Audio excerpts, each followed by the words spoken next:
अपना मुझे first experience बताएं हीरा मंडी का, कैसा था?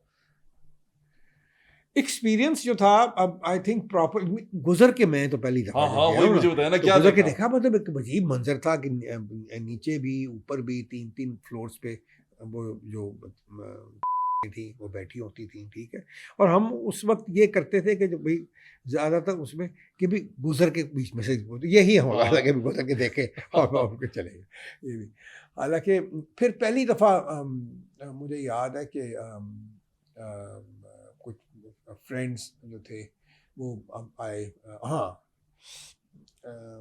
आई थिंक मिक जैगर आया था, जो पॉप हाँ स्टार नहीं है बहुत बड़ा, हाँ। वो और उसकी बेटी। तो उन्होंने बड़ी ख्वाहिश जाहिर की कि हमने ये देखना, तो फिर उनके साथ में गया मैं, उनको मैं आई वेंट विद देम, और बड़ा अच्छा था, बड़े अच्छी हम, क्योंकि ये सुना आर्टिस्ट, आपने? बिल्कुल सुना। और आर्टिस्ट जो थे, देखो ये आप बात आप बोल रहे हैं कि हमारी पंजाब की रवायत थी, वो शादियों पे होते थे। जी होते और थे। ये बात मुझे याद है कि चौधरी अल्ताफ साहब गवर्नर थे, उन्होंने ये बयान दिया था अखबार में कि मुझे बड़ा दुख है कि मैं अपने बेटे की शादी नहीं करवा सकता, ये तो हमारी पंजाब की रवायत है, हाँ। ठीक है।